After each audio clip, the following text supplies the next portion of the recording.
ദേശീയ പണിമുടക്കിന്റെ പ്രചരണാർത്ഥം അധ്യാപക സർവീസ് സംഘടനാ സമരസമിതി ആഭിമുഖ്യത്തിൽ കാഞ്ഞങ്ങാട്ട് അവകാശ സംരക്ഷണ സദസ്സ് സംഘടിപ്പിച്ചു. AITUC സംസ്ഥാന വൈസ് പ്രസിഡന്റ് KV കൃഷ്ണൻ പരിപാടി ഉദ്ഘാടനം ചെയ്തു. This news sponsored by Bobby Chemmanur international jewellers. കേന്ദ്ര സർക്കാരിന്റെ തൊഴിലാളി വിരുദ്ധ ജനവിരുദ്ധ നിലപാടുകളിൽ പ്രതിഷേധിച്ച് ജൂലൈ 9 സംയുക്ത ട്രേഡ് യൂണിയൻ നടത്തുന്ന ദേശീയ പണിമുടക്കിന്റെ പ്രചരണാർത്ഥമാണ് അധ്യാപക സർവീസ് സംഘടനാ സമരസമിതിയുടെ ആഭിമുഖ്യത്തിൽ കാഞ്ഞങ്ങാട്ട് തൊഴിലവകാശ സംരക്ഷണ സദസ്സ് സംഘടിപ്പിച്ചത്.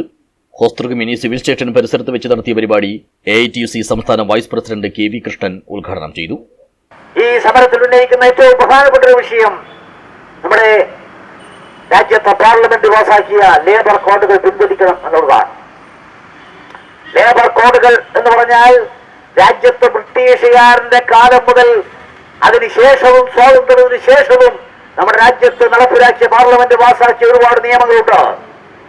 ആ നിയമങ്ങളിൽ 29 തൊഴിൽ നിയമങ്ങൾ കാറ്റിൽ പറത്തിക്കൊണ്ട് അതെല്ലാം മരവിപ്പിച്ചുകൊണ്ട് 4 കോഡുകളാക്കി മാറ്റാനുള്ള ഭേദഗതിയാണ് ഇന്ത്യൻ പാർലമെന്റ് വിളിച്ചു ചേർത്തുകൊണ്ട് നമ്മുടെ രാജ്യത്തെ ഭരണാധികാരികൾ തീരുമാനിച്ചത്.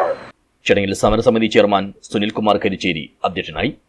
ജോയിന്റ് കൌൺസിൽ സംസ്ഥാന സെക്രട്ടറി നരേഷ് കുമാർ കുന്നിയൂർ, AKSTU സംസ്ഥാന സെക്രട്ടറി K പത്മനാഭൻ, KGOF സംസ്ഥാന കമ്മിറ്റി അംഗം Santhosh Kumar Chalil, CK Bijuraj, Divakaran Banam, Yamuna Raghavan, Beniyan Kallath, MT Rajeevan, SN Pramod, P Sanoop എന്നിവർ സംസാരിച്ചു.